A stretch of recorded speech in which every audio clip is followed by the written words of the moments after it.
Welcome to Permission to Breathe, a transformative podcast dedicated to providing a safe space where you can inhale deeply and exhale freely while embracing your grief journey unapologetically. I am your host, Dr. Tammy Isaac, a spiritual practitioner, grief advocate and educator, author, and your guide on this journey through grief. This space was born out of the understanding that grief is not just an event, it's a lifelong unfolding. It's layered, it's complex, and often it's silence. And here is where we disrupt the silence. We will talk about the grief that lingers after the food stops arriving at your door, the grief that remains when no one calls and no one comes by to check on you, the grief that's complicated, the grief that's ancestral, the grief that lives in your body long before it ever reaches your tears. Every episode, we honor the humanity of grief, the anger, the confusion, the numbness, the longing, and we do so without apology. Whether you're navigating fresh loss, unspoken sorrow, or the weight of a world that just won't pause, this podcast invites you to sit down, breathe deeply, and give yourself the permission you've been waiting for to grieve, to feel, to breathe. Let's begin. Today's episode is sponsored by Let the Church Grieve by Dr. Tammy Isaac, a compelling book that explores the often overlooked subject of grief within spiritual communities.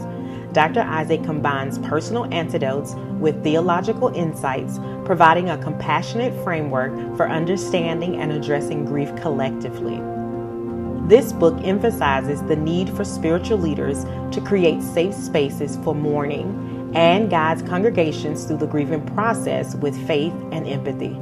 It's a must-read for anyone looking to support those experiencing grief within their spiritual communities.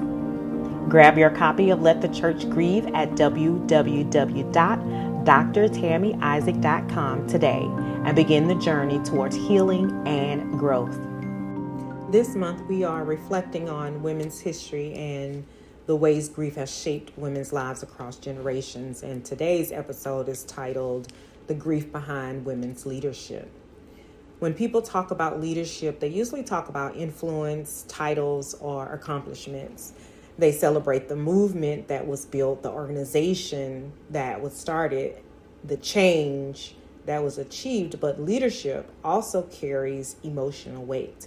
And for many women, leadership has carried a particular kind of grief that is not often named. Across history, women have stepped into leadership while walking into rooms where their presence was questioned before they even spoke. Rooms where their ideas were repeated by someone else and suddenly taken seriously. Rooms where they were expected to carry responsibility but not authority. Many women were excluded from political leadership, excluded from religious leadership, and even professional leadership. Yet still, they led families through uncertainty, communities through struggle, and led movements for justice and dignity. Some of them led quietly, some led publicly, and many of them led without ever being called leaders at all. And there is grief in that. The grief of being overlooked, the grief of being underestimated, and the grief of having to work twice as hard for recognition that others receive without question. But there is also another kind of grief that women leaders carry, the internal grief, the moments of wondering if their voice is welcome, the pressure to prove competence again and again, the quiet exhaustion of holding responsibility while still being scrutinized. Leadership for many women have required courage, vision, and persistence, but it has also required emotional endurance. So today, we are going to slow down and name something that history rarely acknowledges: the grief behind women's leadership. not to diminish women's achievements, but to honor the emotional cost that often came with them. So let's take a deep breath and let's talk about the grief behind women's leadership. For much of history, leadership was not simply difficult for women to access. It was intentionally structured to exclude them. Political systems were designed without women in mind. Religious institutions often restricted women from preaching, teaching, or governing. And professional fields questioned whether women were capable of authority at all. So when women stepped forward to lead, they were not just leading, they were pushing against structures that had already decided they did not belong. And that reality carries grief within itself. Not only the grief of resistance, but the grief of constantly having to prove that your voice deserves to be heard. Many women leaders know this experience all too well. Walking into a room and feeling the need to prepare twice as much, or speaking carefully so that strength is not interpreted as aggression, and balancing confidence with the awareness that too much confidence may be criticized. And sometimes the grief can be quieter even than that, right? Sometimes it shows up in the moment when a woman realizes that she is the only one in the room who looks like her, the only woman at the table, the only woman asked to represent an entire perspective. You know, that kind of leadership carries a particular weight, because while she is trying to lead, she is also navigating expectations that were never placed on her others, and yet have continued to step into leadership anyway. Not because the path is easy, but because the work, it mattered, right? They knew communities needed their voices, and they knew change required their perspective. And so they led even when the structure around them resisted it. But it is important that we say very clearly that breaking barriers is powerful, but breaking barriers can also be emotionally exhausting. And the grief that comes with that exhaustion deserves to be acknowledged. Many women throughout history did not lead from the front of the room.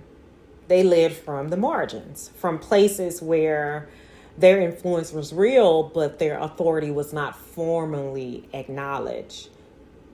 Remember, they organized communities, shaped movements, advised leaders, and they held families and institutions together during times of crisis, but their leadership was often unnamed.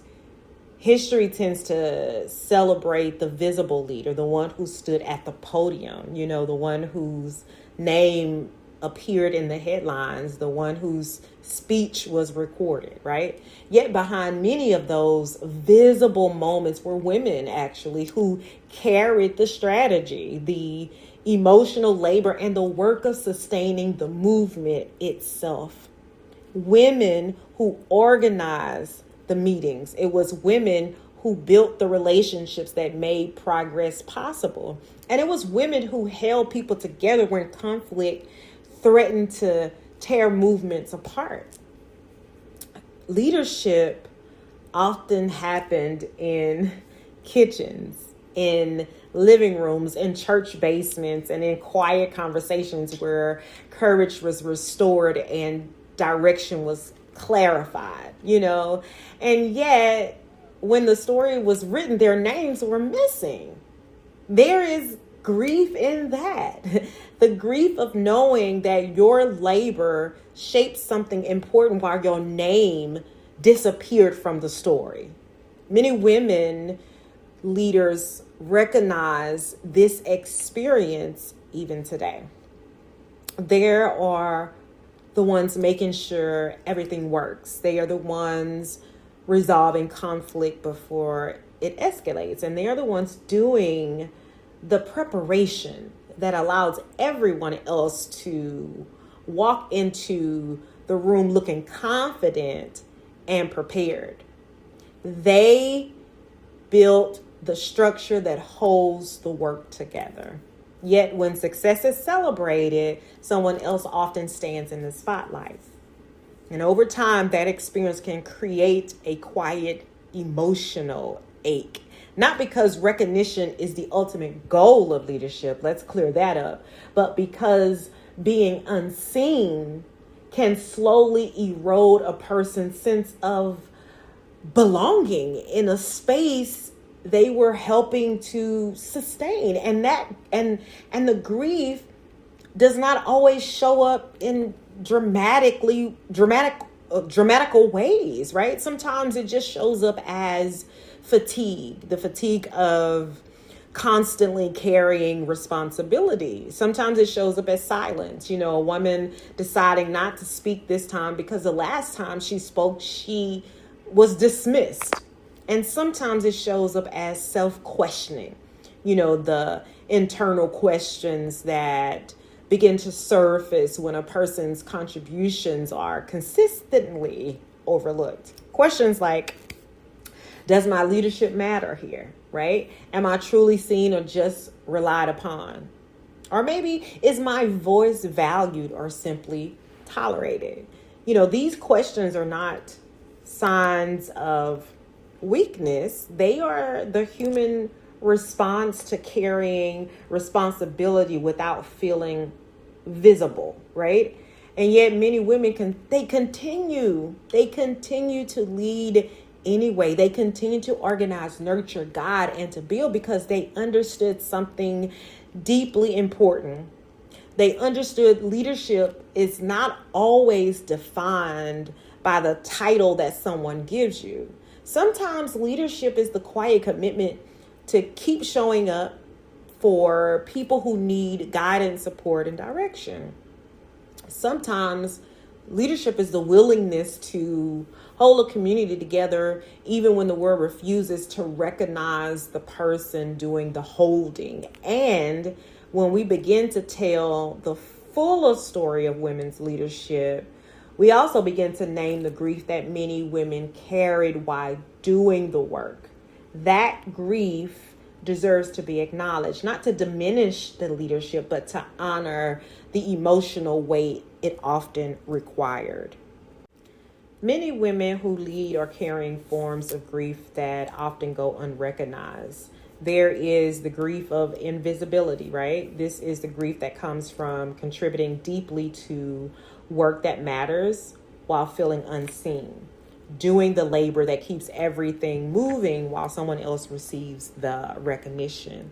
And over time, invisibility can make a woman question whether her presence truly matters in the space that she's helping to sustain. Next, there is the grief of dismissal, the experience of being interrupted, overlooked, or underestimated. The moment when an idea is ignored until someone else repeats it, or the moment when competence must be proven over and over and over again. And each of those moments may seem small on the surface, but they accumulate, and accumulated dismissal creates grief. The third one is the grief of isolation. Leadership can already be lonely, right? But many women find themselves as the only woman in the room many times, or one of very few. That position can create a sense of standing alone while still carrying responsibility for others. Isolation in leadership spaces can leave a woman feeling like she must navigate challenges without support, right? The fourth one is the grief of overextension. Many women leaders carry multiple roles at one time, right? Professional leadership, family responsibility, community expectations. And they are often expected to nurture, lead, produce, support, and remain emotionally available to everyone around them. And that level of responsibility can quietly drain a person over time. And finally, there is the grief of self-doubt. Every strong, capable, even strong, capable leaders sometimes question their own voice when they are repeatedly challenged or underestimated. There's the internal voice that may begin to ask questions like, am I really supposed to be here? Am I doing, good enough? Or would someone else be taken more seriously, in my role? And these questions are not signs of lack of confidence or, weakness or something. They are the human response to carrying pressure in environments that have historically questioned women's authority. Naming these forms of grief really matter, because once grief is named, it becomes possible to now address it with honesty and care. And now that we have named some of the grief women leaders carry, we can begin to talk about something that many women experience in leadership spaces, and that's the emotional toll of constantly being questioned. Once we begin to name the grief leaders carry, another reality becomes clearer. Many women in leadership live with the constant experience of being questioned, not always directly.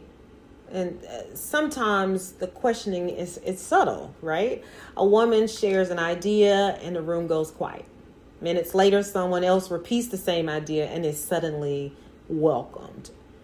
A woman sets a boundary or makes a firm decision, and the response is not disagreement, but it's surprise. A woman speaks with conviction, and someone later tells her she came across as intense, emotional, or difficult. These moments may seem small in isolation, but leadership does not happen in isolated moments. It happens across months and years. And when these moments accumulate, they create emotional wear. Women leaders often find themselves managing how they speak, how they show emotion, how confident they appear, and how others may interpret their leadership.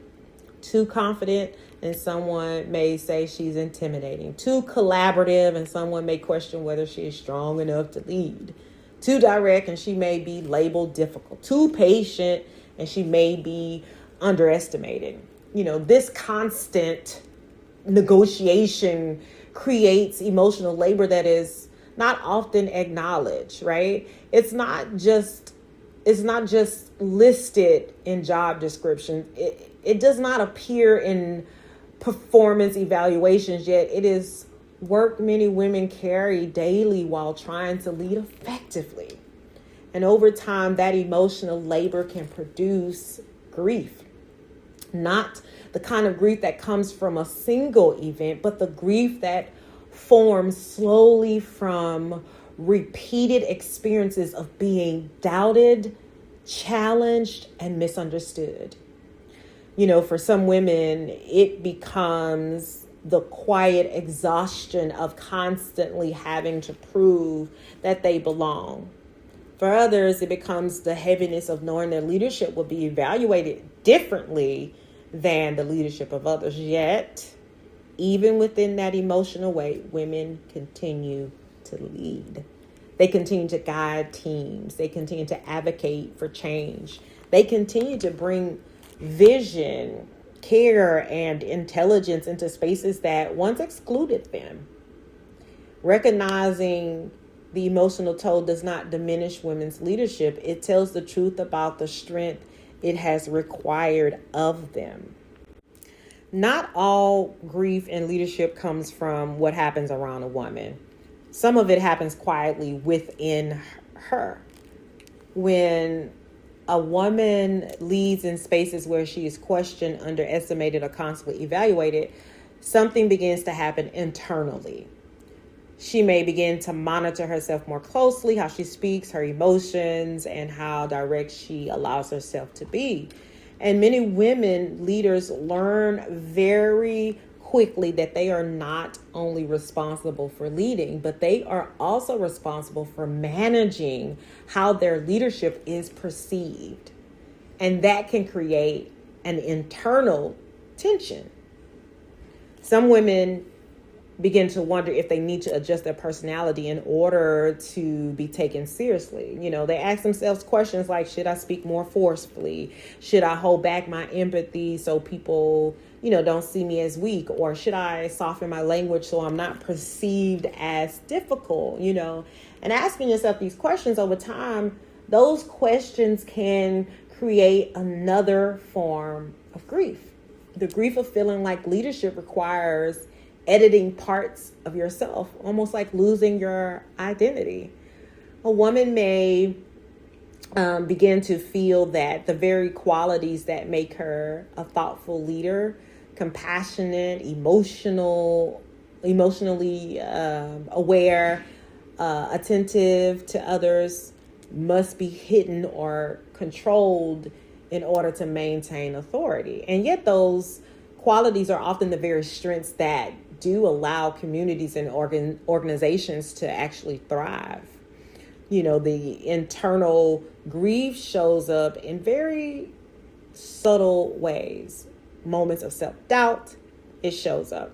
Moments where a woman questions whether she truly belongs in the space she has worked so hard for, even in moments where she wonders whether emotional cost of leadership is it even worth it.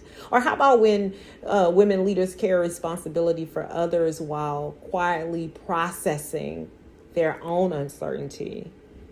They support their teams, they mentor others, they guide organizations forward. Yet they may not always have a space where someone is holding that same kind of care for them. And that is why it's important that we talk about the internal experiences of women leaders, because leadership is not only about decisions and direction, right? It is also about the emotional and psychological weight a person carries while guiding others. And many women have carried that weight with courage, even when the path has required them to navigate grief along the way. When we tell the story of women's leadership, it is important that we tell the full story, not just the victories, not just the milestones, but the reality that many women led while carrying grief. They led while being overlooked. They led while being questioned. And they also led while navigating isolation and pressure. And still, yet, they led. Women have led movements that changed the direction of history. Women have led communities through crisis. Women have led families through poverty, migration, illness, and loss. And many women have made decisions that held entire households together when no one else was stepping forward to do so. They created stability. They passed down wisdom. They built foundations that generations would stand on.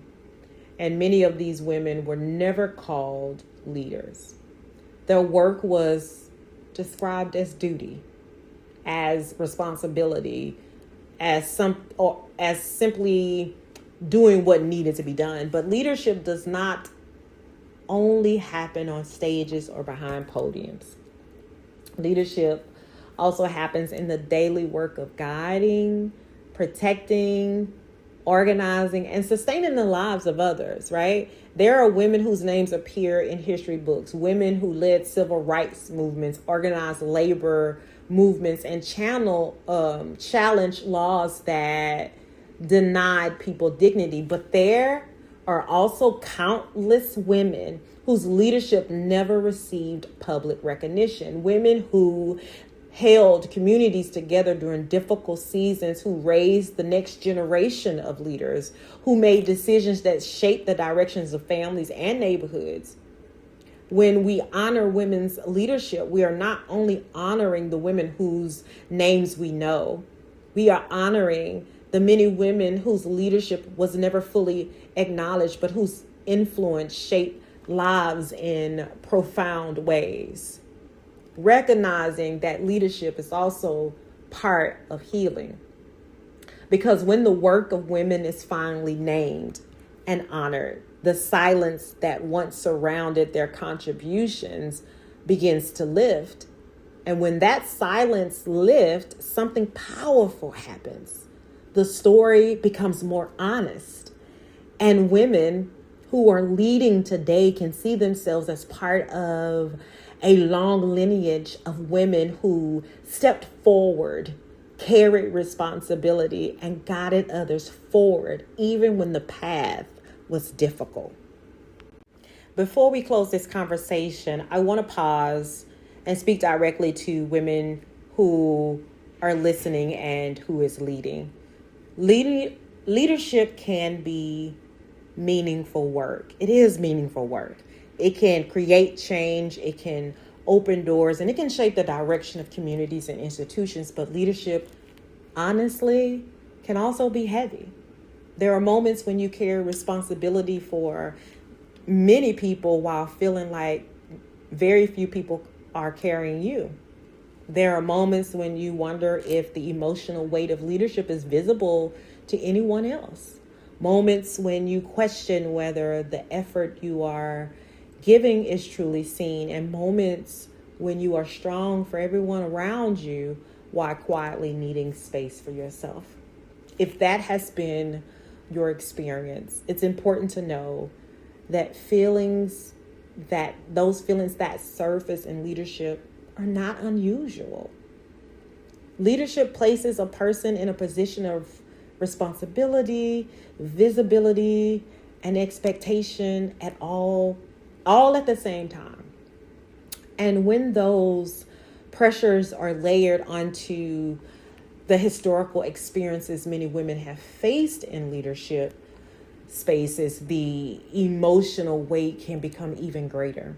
So today, instead of ignoring that weight, we name it. We acknowledge that women have carried grief while leading. We acknowledge that leadership has something required, that sometimes have required emotional endurance in ways that were never fully recognized. And we honor today the woman who continued to show up anyway, who led movements, who guided communities, and who made decisions that protected and sustained the people around them. And if you are one of those women, I want to leave you with this thought.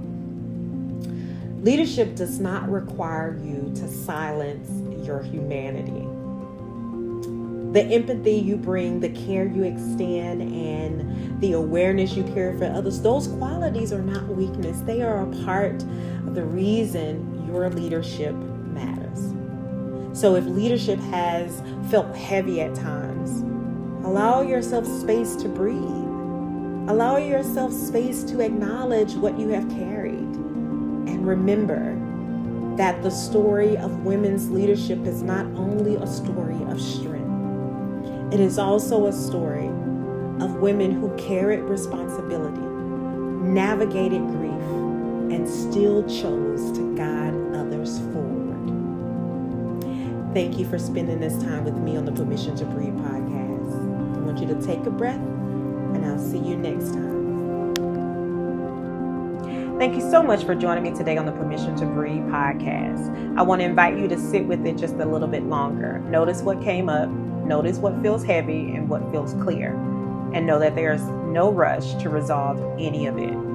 You can also read the companion blog to this episode found on my website at www.drtammyisaac.com along with the show notes. If this conversation was helpful, you are welcome to share it with someone who may need it or leave a review so others can find their way here. And join me next Monday for a new episode of the Permission to Breathe podcast. And as always, take care of yourself gently. And until next time, give yourself permission to breathe.